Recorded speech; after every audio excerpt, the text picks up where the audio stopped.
today here with Mark Spencer here in Kuala, Lumpur, Malaysia. We have a really nice view here in the Asterisk conference in Kuala Lumpur. And I just wanted to take some time of yours, Mark, and understand the philosophy behind Asterisk and DGM, and where do you see the services going. And so let's get started with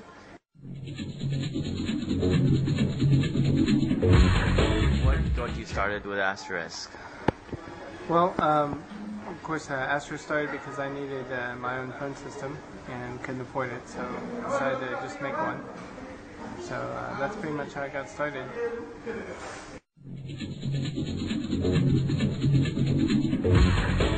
Were there any other phone systems available at that time, IP-based, which you thought you could have used rather than creating your own? There weren't really anything that existed at that point. The closest you had were like dialogic cards that you could use to build something, but even that was really expensive and it didn't do voice over IP.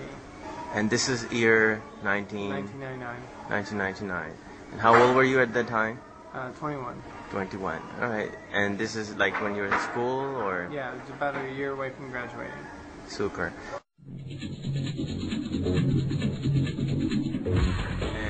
And when did you start DGM then?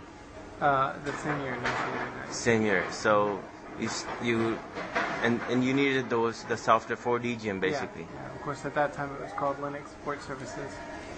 Oh, and it was just a Linux support shop, yeah. Basically. Super. And since then, how would you describe in a short story where have you come from and to where? Well, a couple of years after we created Asterisk, then it sort of became clear that that was more interesting than the rest of the support business we were doing, so we refocused the company around Asterisk, and I guess the rest is kind of history. It's been growing ever since. And what would you say at the moment the growth rate of DGM is per year? Well, we don't really disclose any numbers quite like that, but we've had 28 consecutive quarters of growth and profitability. How many installations do you think are done a year for Asterisk? We had about 1 million downloads of Asterisk last year alone, and I think we've passed that already this year, so it's pretty fast. Cool.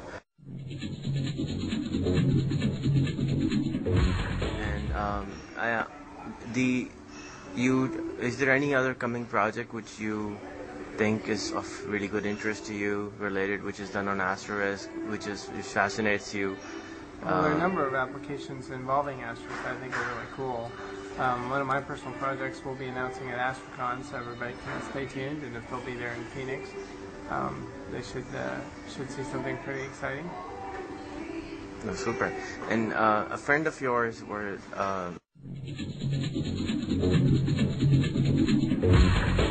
doing Vox Cloud. What's that all about? Doing CloudVox, which is hosted Asterisk out in the cloud with both the sort of natural Asterisk API and some other APIs. Idea being it makes it a lot easier to get Asterisk up and running, particularly for non-PBX applications. Is that a DGM product or DGM byproduct? No, it's his own thing. There are like many cottage industries around Asterisk.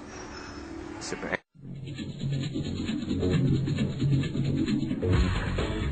How do you feel personally when you see yourself, whenever where you think that what you have created has created so many cottage industries, as you just said, and those cottage industries are growing into something larger. For example, in our company, it has really taken us off into a different dimension altogether. And how do you feel yourself? Do you describe it? I don't want to push any words in here. It can be really very rewarding at times, and other times it can be very frustrating. It just depends. You have some companies who really work hard to try to get back and to contribute, and you have other companies who are very opportunistic and will take advantage of the software without contributing, and in some cases even competing with what we're trying to do at Digium and making it very hard for us to continue developing the very software that has brought them the success that they've had. So it's a very wide range of emotions for someone that has spent so much time creating something like that.